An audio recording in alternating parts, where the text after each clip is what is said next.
মূলত আসিফ আমাদের এই হাইকোর্টের রায়ের প্রতি অবজ্ঞা দেখাইতেছে, যেখানে একটা সিলেক্টেড পারসনকে দিয়ে সে উত্তরের মেয়র বানাইলো, উত্তর সে চালাইতেছে নির্বিঘ্নে, অথচ দক্ষিণে ইশরাক সেকেন্ড ম্যান হিসেবে অলরেডি তাকে, যদিও সে পাস করছে, তাকে বানানো হয়েছে সেকেন্ড ম্যান।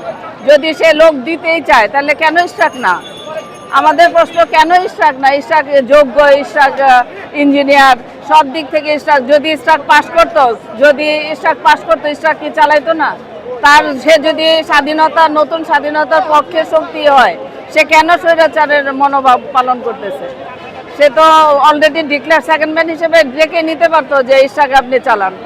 কেন সে টাকার বিনিময়ে উত্তরে যে প্রশাসক নিয়োগ দিছে, এটা তো ওপেন সিক্রেট, সবাই জানে। আর ওদের টাকার উৎস যে এখন এই নগর ভবন, এটা বলবৎ করার জন্যই ওরা ইশরাকের এটা নিয়ে আমাদের পক্ষে আছে। কিন্তু কেন সে আমাদের এই পথে নামালো? সে তো মানে প্রথমেই 10টা দফা দিছে, 10টা কারণ দর্শাইছে, কেন দেওয়া যাবে না? এখন যে আদালত তার রিট খারিজ করে দিল, এখন আমরা আইনত, তারপরে আদালত, হাইকোর্ট, সব কিছুর বিনিময়ে আমরা এখন মেয়রের শুধু শপথের অপেক্ষা। এখানেও সে গড়িমসি করতেছে। এটাই আমাদের পদত্যাগের একমাত্র কারণ, যে তোমার পদত্যাগ চাই আমরা। আসিফ মোহাম্মদ, তুমি ইশরাকের ড্রাইভার হওয়ার যোগ্য না।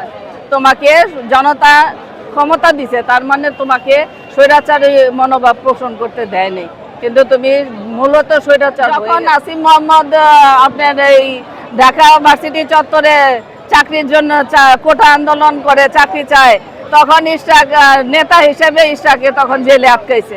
ইশরাক তখন অলরেডি আসিফের চাইতে অনেক অনেক উপরে। এখন যদি আপনারা ভাবেন যে 25 দিনের যুদ্ধে ওরা নেতা হয়ে গেছে, তা হবে না।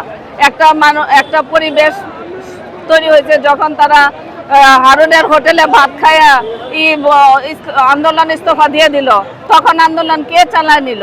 শুধু বিএনপি চালায় নিছে। আপনাদের এটা বুঝতে হবে যে এই 1 মাস বা 36 দিনের আন্দোলনে আমাদের এই সফলতা আসে নাই। অবশ্যই তাদের অবদান আছে, আমরা তাদেরকে তাদের যোগ্য মর্যাদা দিব, এবং বিএনপি যদি ক্ষমতায় আসে, আমরা আলাদাভাবে এই যুদ্ধ আহতদের জন্য, যারা ক্ষতিগ্রস্ত হয়েছে তাদের জন্য তারেক জিয়া অনেক অনেক ব্যবস্থা নিবে।